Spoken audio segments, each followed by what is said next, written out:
یہاں پر صرف علماء اکرام تشریف رکھیں، باقی تین چلے والے وہ اپنی جگہ پر پہنچ جائیں، باقی مجموعہ مسجد میں فائدہ اس میں ہے کہ جہاں جس کا بیان ہے وہاں اس میں شامل ہو جائے۔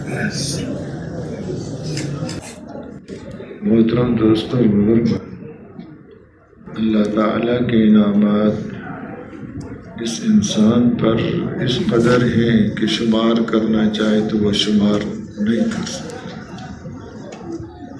بلکہ ایک ایک نعمت میں اتنی نعمتیں مخفی ہیں کہ ان نعمتوں کو شمار کرنا چاہے تو وہ بھی نہیں کر سکتا کہ ایک ایک نعمت بے شمار نعمتوں سے پر ہے۔ اور نعمتیں یہ اللہ کی طرف سے اس کے اوپر نعمت اور اس انسان کی حاجت اور ضرورت ہے۔ جتنی زیادہ نعمتیں ہیں اتنا ہی زیادہ اس کا احتیاج ہے، اتنا ہی زیادہ یہ محتاج ہے کہ ان کے بغیر اس کا کام چلنا مشکل ہے۔ اور وہ نعمت امانت بھی ہے اس کے پاس، اور نعمت بھی ہے تو اس کا شکر ادا کرنا، پھر اس کا حق ادا کرنا یہ مستقل ذمہ داری ہے۔ لہذا نعمتوں کے بے شمار ہونے سے ذمہ داریاں بھی اس کی بے شمار ہوں گی، حقوق بھی اس کے اوپر بے شمار ہوں گے کہ ہر نعمت کا حق ادا کرے، اس کا شکر ادا کرے۔ تو اس لیے فرماتے ہیں اس کا مسئلہ جتنا اہم ہے اتنا کسی مخلوق کا مسئلہ اہم نہیں ہے۔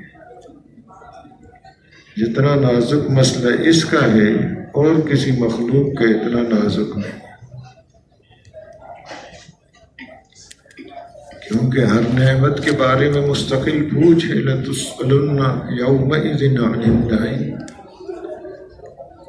کہ یہ نعمتیں کسی غرض کے لیے دی گئی، حتیٰ کہ اس انسان کو تو خلافت کا جوہر بھی اللہ نے نصیب فرمایا ہے، اور کسی مخلوق کے اندر یہ چیز نہیں ہے، تو کوئی غرض ہے ایک۔ آپ جانتے ہیں اللہ پاک کا کوئی فعل بغیر کسی مصلحت حکمت کے نہیں ہے، بغیر یہ سے بیکار نہیں ہے۔ ہر ایک کی اللہ کا جو فعل ہے، فعل الحکیم لا یخلو عن الحکم، تو کائنات کے ایک دن کا بھی بیکار نہیں ہے، ہر ایک کا پورا مقصد ہے، ایک پتا بھی بیکار نہیں ہے۔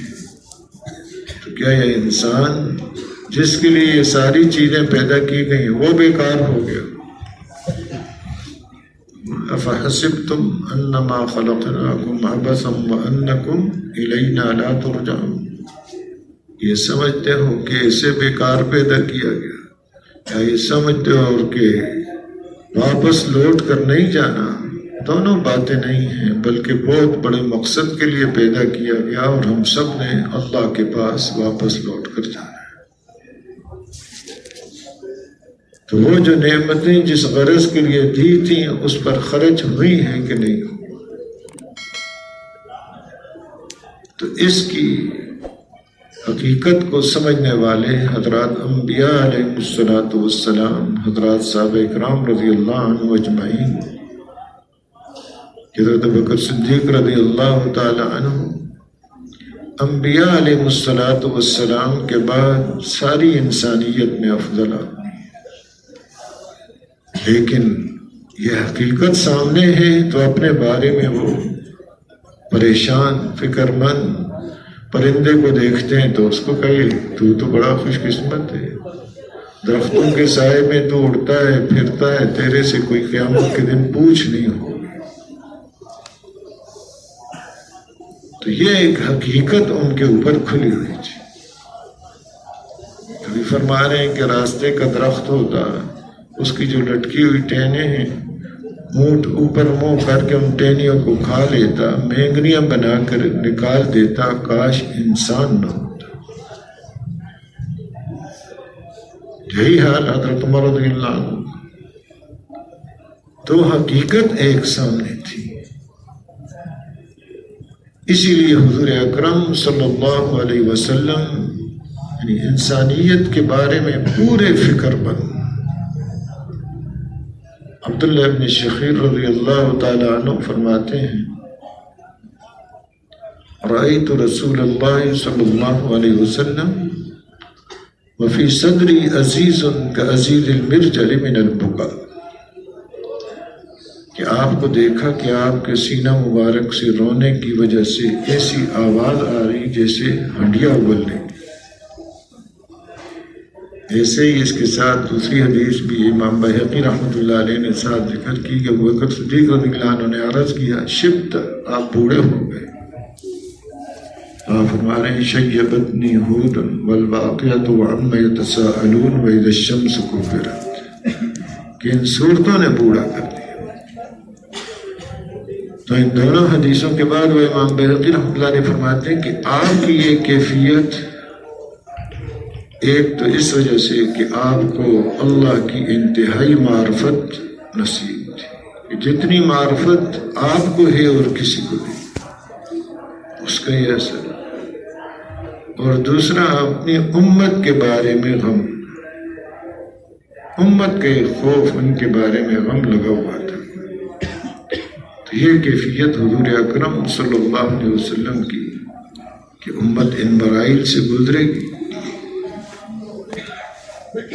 اس لیے ہر وقت آپ غمگین رہتے تھے، متواصل الاحزان، دائم الفکر، لیست لہ راحہ، کہ غموں کا سلسلہ ایک مسلسل چل رہا ہے، کوئی راحت آپ کو نہیں ہے۔ ہاں یہ ہے کہ آپ کے چہرہ انور پر مسکراہٹ ہوتی تھی تاکہ استفادہ کرنے والے استفادہ کر لیں، اندر کی کیفیت تو ایک۔ تو یہ احساس انسان کے اندر بیدار ہو جائے اور اس کو سامنے رکھ کر اپنی زندگی کی ترتیب بنائے،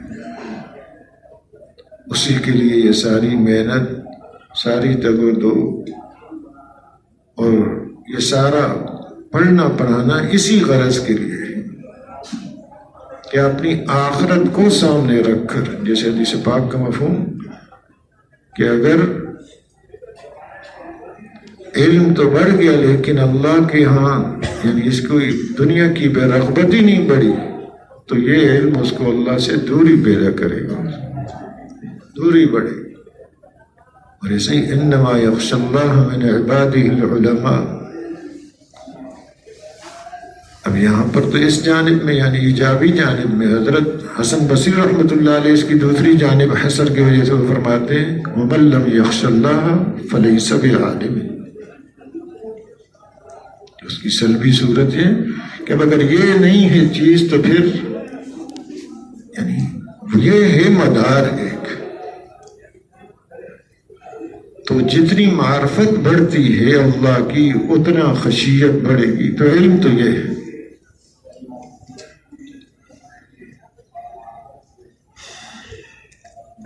مولانا شبیر احمد عثمانی رحمۃ اللہ علیہ فرماتے ہیں کہ راسخین فی العلم کی قرآن میں مدح آئی تو کب رسوخ پیدا ہوتا ہے آدمی میں، کتنے علوم اس کے پاس فنون ہوں، کیا کیا پڑھا ہوا ہو تاکہ یہ اب کہا جا سکے کہ یہ اس کے اندر رسوخ فی العلم پیدا ہو گیا ہے۔ تو اس تحقیق میں تھا کہ بھئی کب پیدا ہوتا ہے۔ تو ایک حدیث مبارک مل گئی جس میں صحابہ نے پوچھا نبی صلی اللہ علیہ وسلم سے، تو آپ نے فرمایا جس کا مفہوم یہ ہے من برت یمینہ وصدقت لسانہ واستقام قلبہ وعف فرجہ وبطنہ فاولئک من الراسخین فی العلم۔ تو اب ان صفات کو فرمایا علم، کہ جو اپنے عہد و پیمان کو پورا کرنے والا ہو، اپنی یمین کو پورا کرنے والا ہو، زبان جس کی سچی ہو، دل اس کا مستقیم ہو، کوئی ٹیڑھا پن کسی جانب سے اس میں نہ ہو، کسی اعتبار سے بھی، عقائد کے اعتبار سے، اخلاق کے اعتبار سے، صفات کے اعتبار سے مستقیم ہو، اور اپنے پیٹ اور شرمگاہ کی حفاظت کرنے والا ہو، ان کو پاک رکھنے والا ہو، تو فرمایا یہ ہے راسخین فی العلم۔ اب یہ ایک صفات ہیں جو جیسے آتا ہے حدیث میں فرمایا کہ علم اٹھ جانے کا وقت آ گیا، تو ایک صحابی دوسرے نے فرمایا کہ بتاؤ سب سے پہلے کیا چیز اٹھے گی؟ خشوع اٹھ جائے گی۔ اب یہ ایک علم ہے، ایک تو ہے یہ تحقیق کہ بھئی خشوع کا کیا لغوی معنی ہے، کیا اس سے مراد ہے، کیا ایک یہ کہ وہ صفت اندر آدمی کے وہ علم ہے۔ تو یہ حقائق آدمی کے اندر پیدا ہو جائیں، مقصود اس علم سے یہ الحمدللہ یہ ایسا مبارک علم ہے کہ اس کے الفاظ پر بھی اللہ پاک عطا فرماتے ہیں، ورنہ دنیا کے کسی علم پر جس کو علم کہتے ہیں وہ لفظوں پر کچھ نہیں ملتا کہ لفظ کہے اور اس پر کچھ مل جائے۔ یہاں تو لفظ پڑھ رہا ہے، اس کو مل رہا ہے کہ ایک لفظ پر اس کو 10 نیکیاں مل رہی ہیں کم از کم، اور ایک نیکی کا مقابلہ پورا عالم نہیں کر سکتا۔ ایک حرف پڑھا ہے اس نے، ایک حرف پر اس کو 10 نیکیاں، اور یہ نیکی باقی رہنے والی چیز ہے، باقی تو سارا عالم فانی ہے، آپس میں کوئی نسبت ہی نہیں ہو سکتی۔ تو یہ ہے ایسی مبارک چیز اور ایسی نوازنے والی چیز ہے۔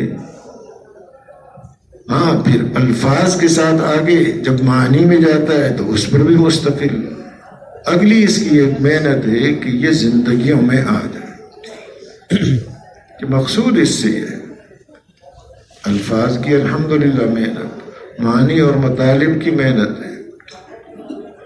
اب حقیقت اس سے کہ وہ زندگیوں میں آ جائے۔ اصل علم یہی ہے۔ حضرت عمر رضی اللہ تعالیٰ عنہ نے کعب احبار رحمۃ اللہ علیہ سے پوچھا من ارباب العلم، کہ علم والے کون ہیں؟ انہوں نے فرمایا الذین یعملون بما یعلمون، جو اپنے علم پر عمل کرتے ہیں۔ پھر آگے پوچھا فما اخرج العلم من قلوب العلماء، کون سی چیز علماء کے قلوب سے علم کو نکال دیتی ہے؟ العلماء الف لام ماد خارجی مراد وہی ہیں جن کا پیچھے تذکرہ آیا ہے، جو علماء کے لانے کے قابل ہیں۔ جن کا عمل نہیں وہ تو علماء کے کھاتے میں ہی نہیں، ان کے کہنے کو مطابق، یعنی جن کا عمل ہے وہ ہیں ارباب علم۔ تو ان ارباب علم علماء سے کون سی چیز اندر سے علم ان سے بھی نکل جاتا ہے، باوجود کہ عمل کرتے ہیں۔ تو فرمایا الطمع، یہ طمع جو ہے دوسرے سے کوئی امید باندھ رکھی ہے میرا کام کر لے دوسرے سے، یہ اندر سے اس عمل کرنے والے علماء کے اندر سے بھی علم نکالے۔ تو مستغنی اور بے نیاز ہو کہ یہ ساری مخلوق اس سے کچھ نہیں لینا، لینا ہے تو صرف اللہ سے لینا ہے۔ تو یہ مستقل ایک صفات ہے۔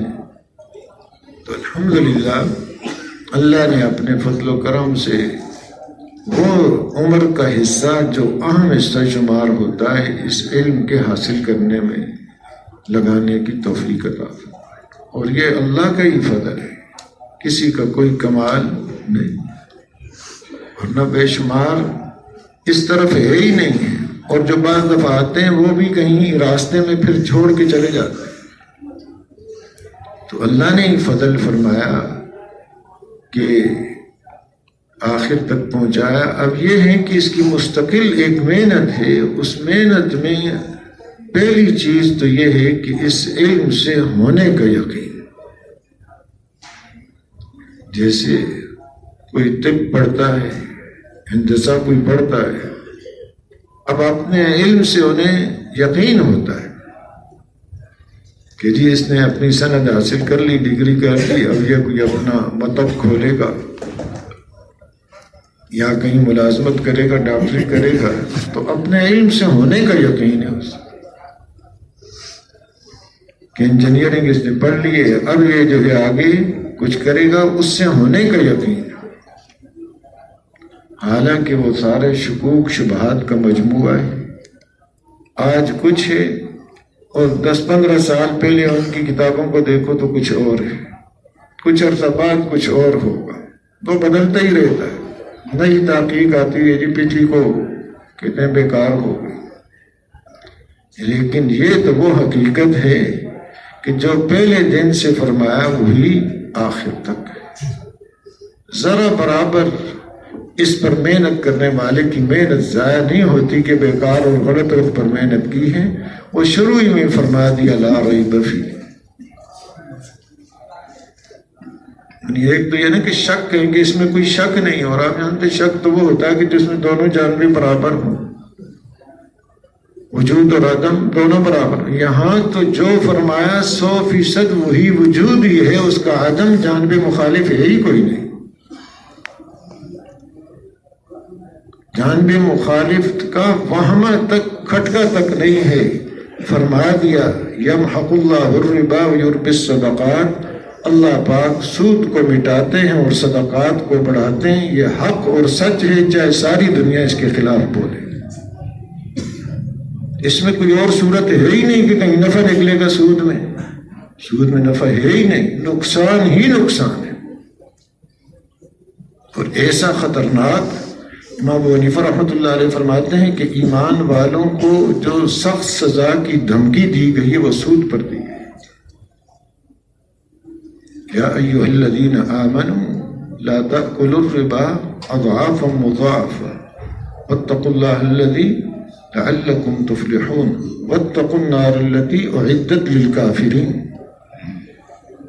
اس آگ سے ڈرایا گیا ہے جو کافروں کے لیے تیار ہوئی۔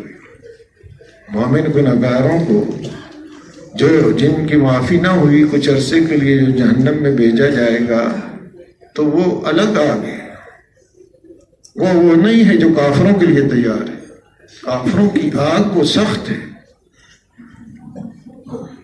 وسعت مومنین کی ہلکی ہے، لیکن یہاں دھمکی دی گئی ایمان والوں کو اس آگ سے بچو جو کافروں کے لیے تیار کی گئی۔ بڑی سخت دھمکی ہے۔ تو اب جو فرمایا کہ اس پر مٹنا لکھا ہے، کبھی یہ بڑھ سکتا ہی نہیں ہے، وہ ایسے ہی حساب کی غلطی ہے، سوچ کی غلطی ہے۔ جیسے کسی کا جسم پھولا ہوا ہے کہ جی بڑی اچھی صحت ہے اس کی، بڑا موٹا آدمی ہے، وہ بیچارہ تو بیمار ہے، وہ تو ایک موٹاپے کی بیماری اس کو لگ گئی ہے، تو وہ بڑھتا ہوا جو نظر آ رہا ہے بیماریوں اور مصیبتوں کا مجموعہ ہے۔ تو یہ اس پر یقین اور صدقہ دینے سے مال بڑھتا ہے۔ حضور اکرم صلی اللہ علیہ وسلم کا ارشاد گرامی جس کا مفہوم یہ ہے کہ میں قسم کھا سکتا ہوں ان باتوں میں سے اس پر کہ صدقہ دینے سے مال بڑھتا ہے، صدقہ دینے سے مال کم نہیں ہوتا۔ اب ان حقائق پر آدمی کا یقین آ جائے، جو اللہ نے حاصل کرنے کا موقع دیا وہ حقیقتیں ہیں، کہ اس میں کہیں بھی باطل کا اثر لا یاتیہ الباطل من بین یدیہ ولا من خلفہ، حق ہی حق ہے۔ تو اللہ نے اس میں وقت لگانے کی توفیق عطا فرمائی، تو اب اس کا یقین، اب اس کی محنت یہ ہے کہ اس کا اندر یقین پیدا ہو جائے۔ اب اس یقین کی بنیاد پر پھر اللہ پاک آگے بندے کے ساتھ معاملہ کرتے ہیں کہ اس پر کتنا یقین ہے۔ اس علم کے اندر وہ اعمال دیے ہیں اس کو اللہ نے کہ جو سورج کے حالات کو بھی بدل دیں، کہ سورج کو گرین لگ گیا، صراط الکسوف اللہ نے اس کو دی ہے، چاند کو گرین لگ گیا تو وہ اللہ نے اس کو صلاۃ کسوف وہ دی ہے، کسوف اور خسوف یہ نمازیں کہ ان کے حالات کو بھی یہ بدل دیتی ہے۔ لیکن یہ ہے کہ اندر اس کا یقین ہو. اب جتنا آدمی کا اندر یقین ہوتا ہے جسم سے اعمال بھی اسی کے حساب سے نکلتے ہیں. اگر اس علم سے ہونے کا ہے تو پھر ایسے نکلے.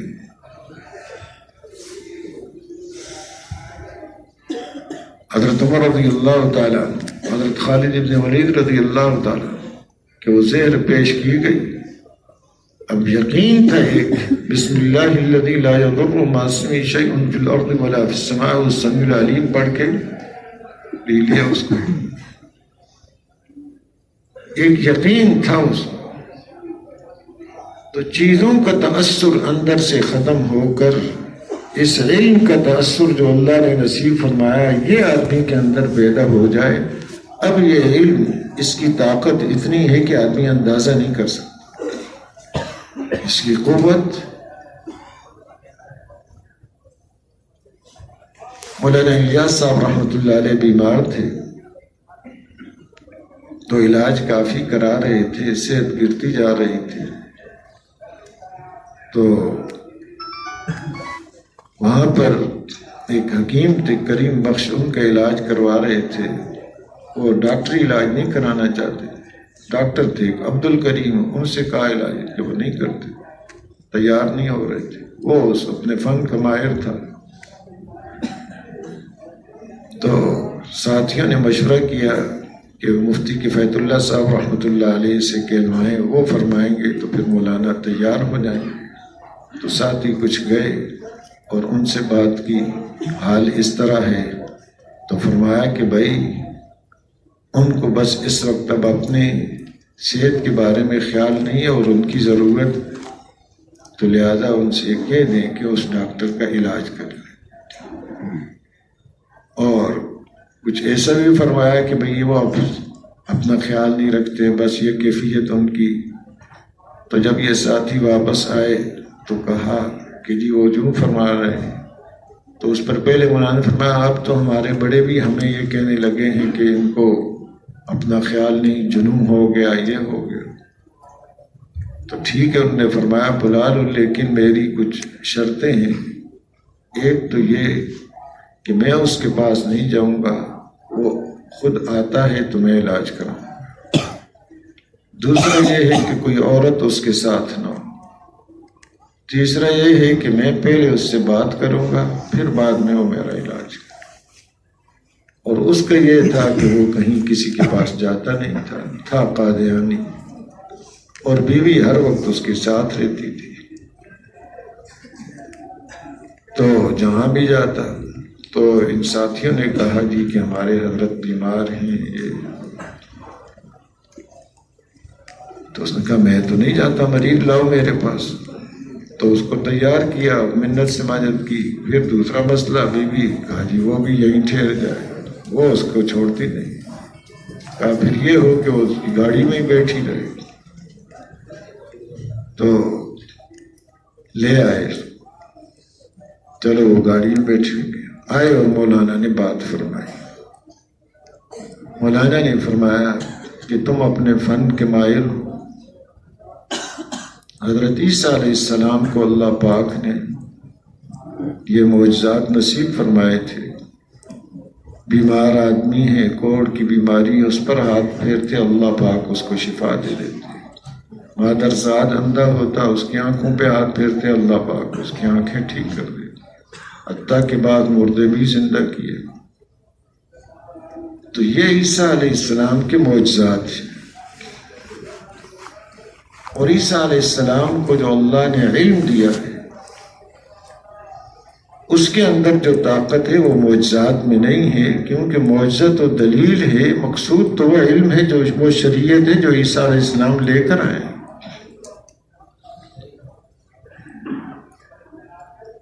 اور حضور اکرم صلی اللہ علیہ وسلم کے جو معجزات ہیں وہ عیسیٰ علیہ السلام سے زیادہ ہے.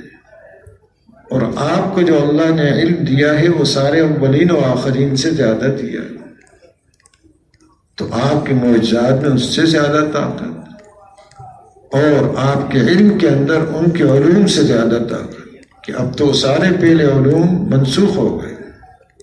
اب تو اسی علم کی طاقت ہے اور آپ آخری نبی ہیں، آپ کے بعد کوئی نبی نہیں ہے، اب تو بات جو چلے گی وہ صرف حضور اکرم صلی اللہ علیہ وسلم کے علم کی بات چلے گی کہ کامیاب جو ہونا چاہتا ہے وہ اسی علم کو اختیار کرے گا جو حضور صلی اللہ علیہ وسلم لے کر آئے ہیں، تو پھر کامیاب ہوگا۔ اس طرح کی بات کر کے کہا اچھا علاج کرو، اس نے علاج کیا جو کچھ، تو یہ واقعہ ہو گیا۔ تقسیم کے بعد جو بعض ساتھی، اب وہ کراچی میں، تو ایک کا بچہ بیمار ہوا تو کہا بھائی فلاں روڈ پہ ایک ڈاکٹر ہے اس کے پاس لے جاؤ،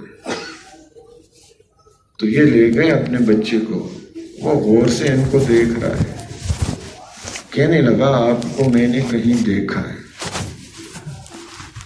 تو انہوں نے کہا ہاں جی، ملاقات ہوئی کہ میں بھی ان آدمیوں میں سے تھا جو مولانا الیاس صاحب کے علاج کے لیے آپ کے پاس آئے تھے، تو یہ وہی ڈاکٹر تھا کہ اچھا آپ وہ ہیں۔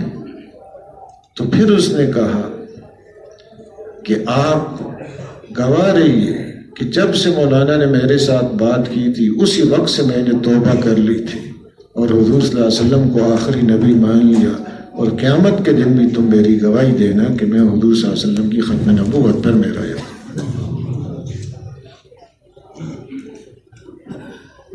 تو وہ فرمایا کہ اس کے اندر وہ طاقت کی جس کا اندازہ نہیں کر سکتے، یہ معجزات اور یہ تو ایک دلائل ہیں، مقصود تو وہ علم ہے۔ تو معجزے میں اتنی طاقت کہ آپ انگلی سے اشارہ فرماتے ہیں چاند کے 2 ٹکڑے ہو جاتے ہیں، تو جو آپ اور یہ تکوینی چیزیں اور جو تشریعی چیزیں جو آپ کا اشارہ تشریح ہے تشہد کے اندر، اس کے اندر جو طاقت ہے اس سے بھی زیادہ ہے۔ تو اس علم کی طاقت کا پورا یقین کہ دنیا کی ساری طاقتیں اس کے سامنے ہیچیں، کوئی حیثیت نہیں ہے ان کی، لیکن اس طاقت کا ظہور تو تبھی ہوگا جب علم والوں کے اندر اس طاقت کا یقین بھی ہو۔ مثال ساتھی دیتے رہتے ہیں کہ بھائی کہا بھائی یہ بندوق کی گولی ہے، شیر کو مارو تو وہ بھی مر جاتا ہے، اس نے بلی کو ماری تو وہ بھی نہیں مری، ایسے پھینک کے ماری، کہ بھائی ایسے کہتے ہیں، کہا بھائی اس کا طریقہ ہے کہ استعمال کرو، بندوق کی نالی میں رکھو، پھر صحیح طریقے پہ نشانہ ہو، پھر استعمال کرو تو پھر وہ اپنا اثر دکھائے گی۔ تو اس علم میں وہ طاقت ہے، 100% اس کا یقین۔ دنیا آخرت کے مسائل کا حل صرف ایک فرد کا نہیں بلکہ قیامت تک آنے والی انسانیت کا حل صرف اسی علم میں، یہ آخری ہے، اس کے بعد کوئی اور ہے نہیں۔ آپ کی شریعت اکمل اور ادوم ہے کہ ہمیشہ ہمیشہ رہے گی، اس میں کوئی تبدیلی اور نسخ نہیں چلے گا، اور یہ اکمل ہے۔ کوئی بھی دنیا کا آدمی یہ نہیں کہہ سکتا کہ میرے لیے یہاں کوئی راہبری اور رہنمائی اور نمونہ نہیں ہے، کسی شعبے سے اس کا تعلق ہو، مرد ہے یا عورت، مکمل یہ رہنمائی۔ تو محترم دوستوں، بالکل ایسی حقیقت سے نوازا اللہ پاک نے۔ اب یہ ہے کہ یہ اس وقت ساری انسانیت کی کامیابی صرف اسی میں ہے، اسی سے انسان بنتا ہے۔ اس کے اور روحانیت کے درمیان جو فرق ہوگا وہ اسی سے ہوگا، اس پر عمل ہوگا، اس کا یقین ہوگا اور اس پر عمل ہوگا تو ساری انسانیت کی مکمل راہبری اور حالات اطمینان، چین اور سکون ہے۔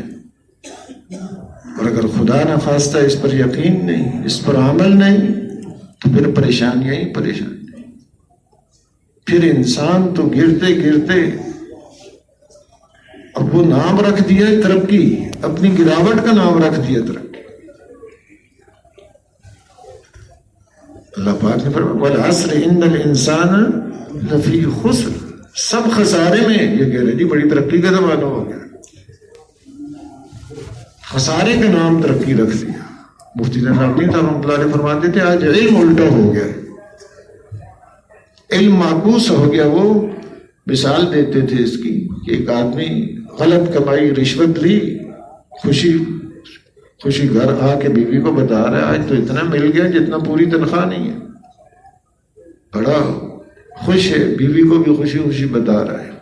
وہ سیڑھیوں سے اتر رہی، اب خوشی میں سیڑھیاں دیکھتی نہیں، باتیں کر رہی ہے اور نیچے گر گئی، سمجھے سیڑھیاں ختم ہو گئی اور پاؤں ٹوٹ گیا، ٹانگ اس کی ٹوٹ گئی، لے گئے علاج کرایا، پلستر وغیرہ باندھا اس کی ٹانگ میں۔